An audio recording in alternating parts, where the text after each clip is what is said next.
Ever wondered how a massive failure can actually become the secret ingredient for an even bigger success? Well, today, we're going to break down the incredible story of a brand that did just that. So, how do you do it?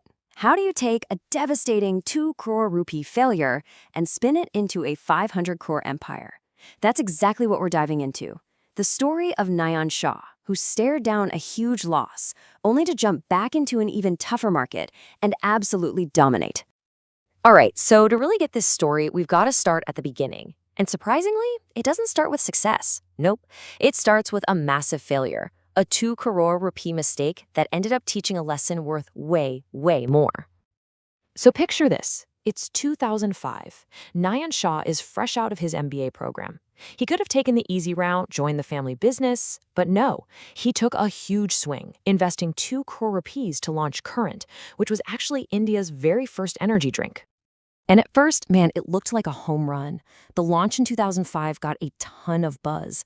By 2007, they were peaking at 3.2 crore in annual revenue. But then, look at that drop.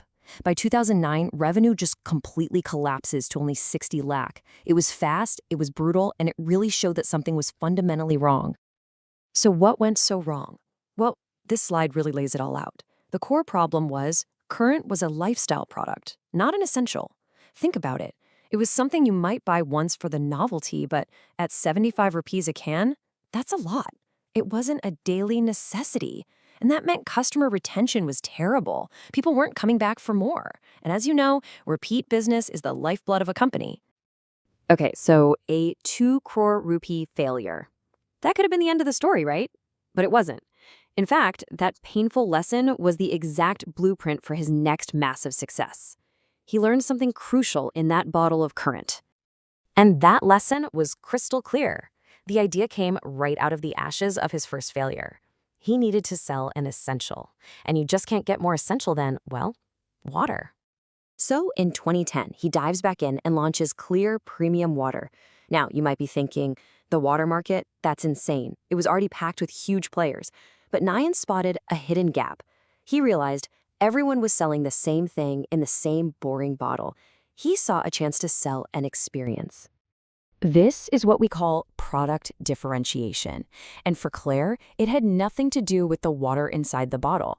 It was all about the bottle itself. He knew that sometimes the package is the product. So while everyone else was doing round bottles, he created this unique square-shaped bottle. It just stood out. It looked premium, it felt different, and it made a statement.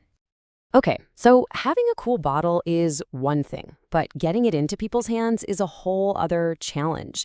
And Nayan wasn't about to just fight for space on a random store shelf. No, he had a much, much smarter plan, a top-down domination strategy. This playbook was brilliant. First, the unique square bottle. Check. But then, instead of going to retail, he went straight to the top. He got a deal with the Grand Bhagwati, a luxury hotel. Then, the real game changer, a partnership with Jet Airways. Suddenly, if you were flying premium, you were drinking Clear. The brand became synonymous with luxury. So by the time Clear finally did hit the retail market, people already saw it as a premium, high-quality product. Genius, right? And did it work? Oh, yeah. It worked like a charm. Just look at these numbers. The growth was incredible. They were pulling in 50 crore by 2019, and that jumped to 61 crore by 2020. The company was on an absolute rocket ship. It really seemed like they were unstoppable. But then, 2020 happened. A global crisis was about to hit. And that brilliant strategy, the very thing that made Clear so successful, well, it was about to become its biggest liability. I mean, just look at this chart. A staggering 90% of their revenue came from what's called the HoReCa sector. That's hotels, restaurants, and catering. So when the COVID-19 lockdown happened, poof, that entire business just vanished. Literally overnight. The business just hit a wall. It went to zero. And for the first time ever, the company actually lost money. A loss of 3.5 crore. Can you imagine? It was a total shock to the system. And here's the painful part. He realized that while his business had completely collapsed, his competitors, the ones in retail, they were only down about 20–25%. That was the light bulb moment. He had put all his eggs in one basket, the premium basket, and had totally ignored the much more resilient retail market. But this is where the story gets really good. Nyan wasn't going to let a global pandemic take him down. What comes next is a masterclass in resilience, a comeback that didn't just save the company, but made it bigger and stronger than ever before. So, how do you pivot to retail super fast without a ton of cash? You use a really smart model called co-packaging. It's an asset-light strategy. Basically, instead of building your own expensive plants, you partner with existing local manufacturers. They already have the factories and the equipment. You just use their capacity to bottle your water. It's a brilliant way to scale up, like yesterday, without breaking the bank.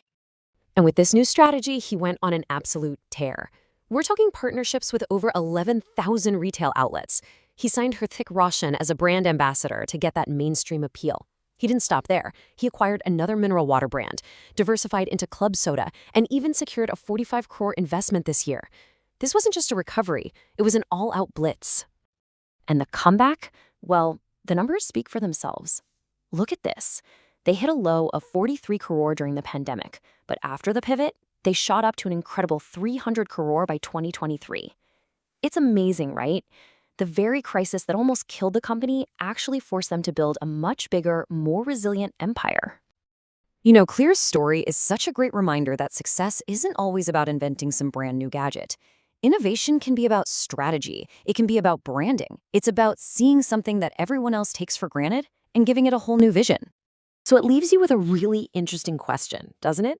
What's the next everyday essential product that's just waiting? Waiting for someone with the right strategy, the right packaging, to come along and give it its own clear water moment. What's hiding in plain sight on our shelves right now? Definitely something to think about.